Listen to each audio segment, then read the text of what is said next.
हाँ तो भाई खूब जादू देख लिया आपने, खूब माइंड रीडिंग हो गई, अब बारी हमारी है।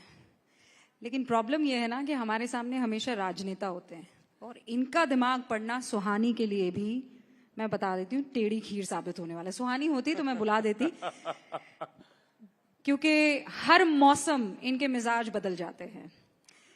लेकिन ये एक ऐसा शख्स है जो हमेशा आंधी की तरह राजनीतिक गलियारों में आया, आजकल युवाओं का दिल जीत रहा है। नाम है चिराग पासवान, केंद्रीय खाद्य प्रसंस्करण उद्योग मंत्री। जोरदार तालियों से स्वागत कीजिए। Thank you, thank you. Bihar की राजनीति में चमक रहे हैं, एकदम एक अलहदा मुकाम बनाने की कोशिश में है।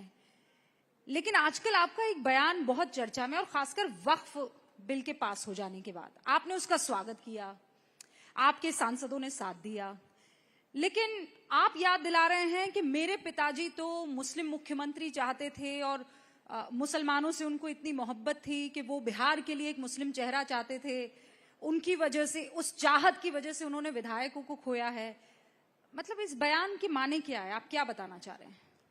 मैं सिर्फ ये बताना चाहता हूं कि जब आप चिराग पासवान का बहिष्कार करते हैं और कुछ ऐसे धार्मिक संगठन, पहली बात तो before I begin this I would want to say, मैं ये मानता हूं और मैं चाहता हूं कि एक ऐसी व्यवस्था तैयार हो जहां पे धार्मिक संगठन राजनीतिक पक्षपात ना करें और राजनेता और राजनीतिक दल धर्म के विषयों पे चर्चा ना करें।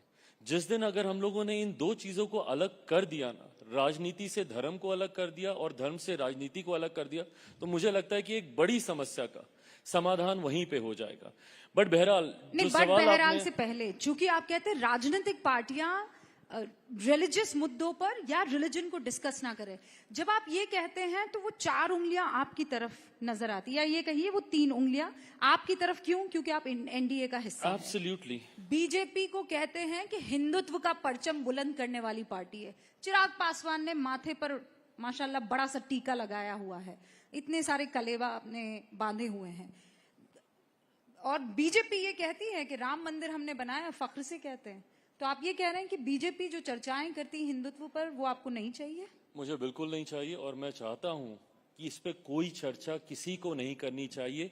ये सिर्फ और सिर्फ व्यक्तिगत आस्था का विषय है। मैं टीका लगाऊं, मैं कलेवा पहनूं, मैं पूजा करूं, मैं कुछ करूं, ये मेरी व्यक्तिगत आस्था है। इसमें किसी दूसरे, तीसरे, चौथे व्यक्ति एंड लीस्ट ऑफ ऑल राजनीतिक दल को कुछ कहने का हक, अधिकार नहीं होना चाहिए। मैं अपनी आस्था का पालन कैसे करता हूं, मुझे कहाँ पूजा करनी है, मुझे कहाँ नमाज पढ़नी है, मुझे किस गुरुद्वारे में जाके माथा टेकना है, या कहाँ किस चर्च में जाके मुझे कैंडल जलानी है, ये मेरी व्यक्तिगत आस्था का विषय है। ए, आप कोई नहीं होते मुझे बताने वाले। बी, नहीं बोलना चाहिए। बड़े विषय हैं, बड़े एजेंडे। रूबिका जी, मैंने पहले भी ये बात बोली थी, मुझे तकलीफ इस बात की होती है, अगर ये विषय नहीं हो तो हम लोग एक्चुअल डेवलपमेंटल इश्यूज पे चर्चा करेंगे जो होनी चाहिए। Today you have called me here as a खाद्य प्रसंस्करण मंत्री, food processing minister. You should be asking me what have you done past 6-8 महीने में, आपने क्या किया अपने मंत्रालय में। I am going to ask you, ये विषय होने चाहिए। बट दिक्कत ये है कि जब ये हिंदू मुस्लिम हिंदू मुस्लिम हिंदू मुस्लिम चलता रहता है, और मुझे पता है आप फिर बोलेंगे कि 3 उंगलियां मेरी तरफ उठ रही हैं, बट अगर मेरी तरफ उठ भी रही हैं तो इसका मतलब ये नहीं है ना कि मैं उन चीजों को वॉइस भी ना करूं जो मैं सोचता हूं। अगर मेरे सहयोगी में से भी कोई है, अगर वो भी गलत कर रहे हैं, तो ये जिम्मेदारी भी तो मेरी ही बनती है कि मैं कम से कम वो भी गलत कर रहे हैं, या आपको लगता है कि बीजेपी गलत कर रही है? क्योंकि बीजेपी तो कहती है विरासत भी और विकास भी। मैं कतई मैं इसको जनरलाइज करके पूरी पार्टी पे नहीं, मैं ये मानता हूं कुछ लोग ऐसे होते हैं किसी भी राजनीतिक दल में, और वो हर पार्टी में होते हैं।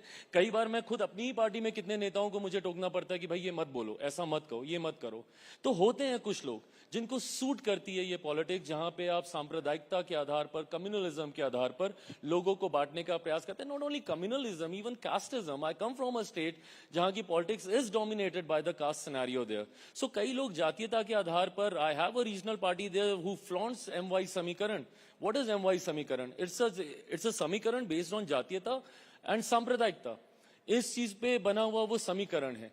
ऐसे में जो लोग ये करते हैं अपने राजनीतिक लाभ के लिए, मैं मानता हूं कि वो देश के हित में तो कतई नहीं है।